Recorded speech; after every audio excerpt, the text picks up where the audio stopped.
Hi, welcome to the Happiness Hive podcast. I'm Bowyer and I am completely fascinated by people and what motivates them. I've spent the past 3.5 decades specialising in mindset and human behaviour, and I've helped thousands of people to create happy and amazing lives. And now I am super excited to be chatting with women from around the world who I have secret, and to be honest, not so secret crushes on. They're women who inspire me. I'm intrigued as to how they do life and what makes them tick. I want to find out their magic formula that makes them who they are. And at the end of the episode, I'd love for you to say, I'd like a little bit of what she's having. The conversations are real and raw. They're full of passion, inspiration, and lots of fun. And nothing is off limits. So grab yourself a cuppa or pop on your trackie and go for a walk and join us for today's chat. There may just be that pearl of wisdom you need to hear. So let's shimmy on over and get started. Welcome to another episode in the series which I'm calling Quick Sticks Happiness Tips. So these are just short, bite-sized, practical little episodes that have just got tips, insights to not only boost your happiness, but to help you with any of those kind of life things that are happening. And the episodes are kind of based on what I'm experiencing or what people in my life are kind of experiencing, and just sparking that little bit of inspiration about sharing some of those things with you. And today's episode is about a digital detox. So unplugging for mental clarity. And this was inspired by a girlfriend of mine who posted the other day that she's going to go on a digital detox. She's going off all of socials for the next, I think she said, month to 6 weeks. She's uninstalling her social apps. And if you want to contact her, you can do it through email or phone. It's really about taking that break for that mental clarity. Now, I'm not sure I'm going to go off socials, definitely taking summertime here in Australia, my holiday rejuvenation time. It's about being less active online. But here are some things that I'm thinking could be useful in the digital detox. It's about setting clear boundaries. And what my girlfriend did was very clear. She communicated and said, hey, community, just letting you know, I'm not going to be hanging out here for the next little while. And she was actually very specific with the dates. I just can't recall those off the top of my head. So think about the boundaries and the timeframes for your detox, whether it's going to be, it could just be an hour each day, or it could be a full weekend, or it could be a month or 6 weeks, whatever that means for you. I have my own very clear boundaries that I don't do anything digital until I've eased into the day. And I also don't do it at the nighttime. So I have nighttime boundaries. I do have my phone next to me for my alarm, but my alarm very, very rarely goes off. I'm awake beforehand, so I could probably turn that off anyway. I don't look at my phone probably in a couple of hours before I go to bed. I don't look at my computer or anything, even winding down telly. I do watch some TV, but I have boundaries about when I'm doing that as well. So set clear boundaries. Can you create a technology-free zone? So can you designate certain areas in your home or specific activities as technology-free zones? Keep your bedroom free from screens. We have a TV in our bedroom and I watch it sometimes, and I know there's lots of people out there saying, no, no, no, no, no. I say to them, that's fine for you. We have it in our bedroom and we watch it occasionally. But could you have technology-free zones? I don't. But you could. You could. Mindful notifications. This is something I've done for a long, long time. Whenever I get a new app on my phone or computer, I think about the notifications and I have them set to either nil or silent. My email, I never have pop-up notifications. I never, ever, ever have had a sound going, oh, here's a new email. On my phone, if I want to check my emails, I physically have to go in to my email to see what's new there. And I don't want to be distracted from what I'm doing. So I adjust my notifications to minimize those interruptions. So think about turning off non-essential notifications. Even you can put your phones on silent mode and do not disturb mode. I personally don't do that because there's a few, I personally don't do that, but I know a lot of people do. So think about your notifications. I've been doing this since the Black Friday, well, kind of all the time when I get emails, but very much when those Black Friday sales were on. And I seem to be getting emails from everybody that I'd even just had a glimmer of looking at their websites over the whatever period. I just did a unsubscribe. And people do that to my newsletter as well.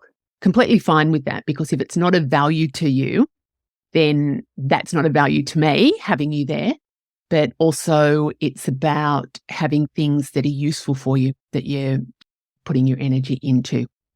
So a digital declutter, delete like unused apps, go through when you maybe finish listening to this episode, go through and delete any of your unused apps, organize files, unsubscribe from newsletters, and just to create a more intentional digital environment. So the decluttering is the same as your physical decluttering, but you're just doing it online, even just a clean up of your computer so it can run at optimum performance.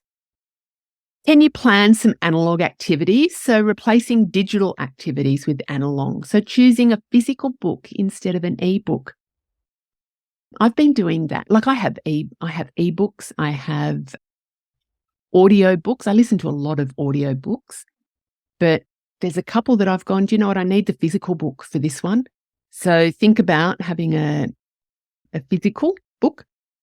Opt for handwritten notes or engage in hobbies that don't involve screens.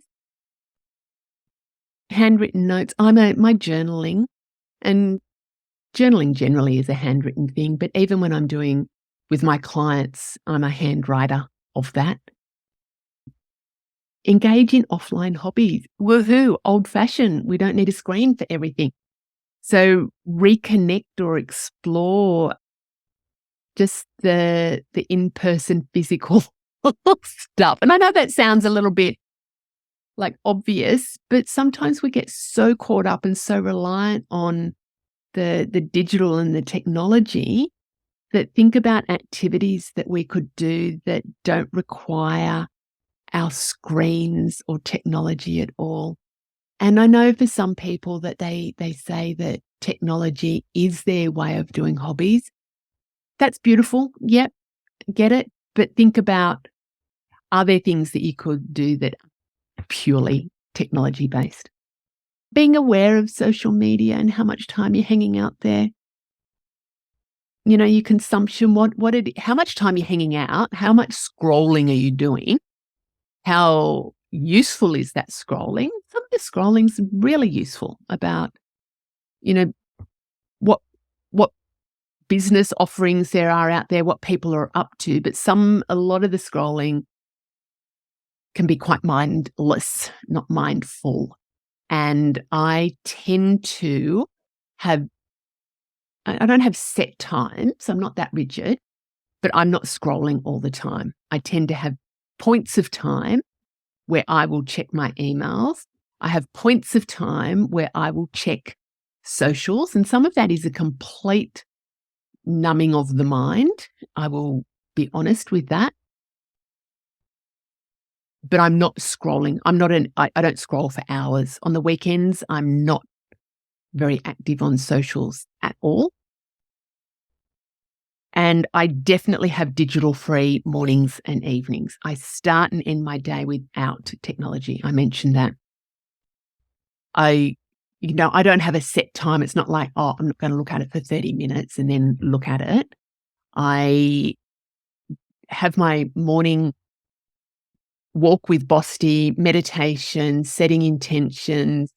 I come and have brekkie, and it's not rushing out the door brekkie. It's about taking time, chatting with John about the day, the just life. Sometimes it's reading. Years gone by, my mornings were very bang, bang, bang, got to get stuff done, especially when the kids were little. It was like, right, let's go. But it's not that rhythm, that cadence, and it's going to be so much. John and I say to each other each morning going, oh, imagine when we're in our new property down by the coast and we'll be sitting out on the pergola having our brekkie. Imagine that. Oh my gosh. So cool. So cool. So digital-free mornings and evenings, and that's about helping that mental clarity. And if you are going to be going off like full-on detox, full-on offline, like my girlfriend, she communicated it, because what you're wanting to do is just to manage those expectations. And if people are saying, oh, why do you want to do that? It's not their business. This is your business. So really communicate about how they can get in contact with you, especially because my girlfriend did this. This was in relation to her business as well. So needing to let people know that they can still get in contact with her, but she's not going to be hanging out online just there.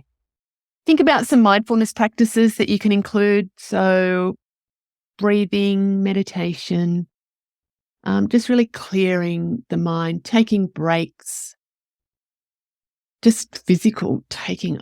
I've been at my computer a lot, and here I am saying taking a digital detox because I'm in the process of updating the website, and I've been online a lot for that. But my bottom's been hurting because the other day I was like, oh my gosh, my bottom's really hurting. And then I went, oh, I've been sitting for way, way too long, and I've got a stand-up desk. And I was just like, oh, yeah, maybe I could stand up for a while. Maybe I could actually move away and do some stretching. Oh, yeah, good idea. So that's all this is, little tips about things you could do. Do you want to do it? Some of you might go, nah, bugger off. Don't tell me that I should be offline. This is really just some ideas that maybe you could unplug for some mental clarity and reflect on the experience. I'd love to hear whether you are into digital detoxes or not. So comment wherever you're listening to this podcast. Please comment. I would love you to rate and review the podcast as well, because then we can get it into more hearts, more ears of more listeners. And I really want, and if you've got ideas for tips you'd like me to cover, I would love to hear that as well. So pop your comments. Are you going to do a digital detox? Do you think it's useful, worth it, what your experience is with it? How did you go? I'd love for my girlfriend, you know who you are, to share how her actually, she won't even be listening to this, I know. But I'll message her. I will email her and ask her to provide comments about how the digital detox went. Anyway, hugs, happiness. I will talk to you later. Bye. Thank you for listening. I hope you enjoyed the episode. You can spread the love by sharing it with a friend so she can have a little bit of what we had today. And don't forget to rate and review so we can get it into as many hearts and ears as possible. You can keep the conversation going over on my socials at the Happiness Hive.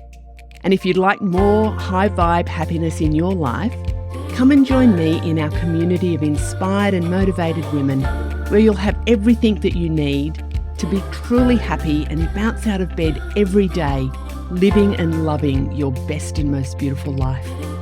To find out more, pop over to the Happiness Hive website and click on the link Working with Catherine. Until next time, big hugs and happiness.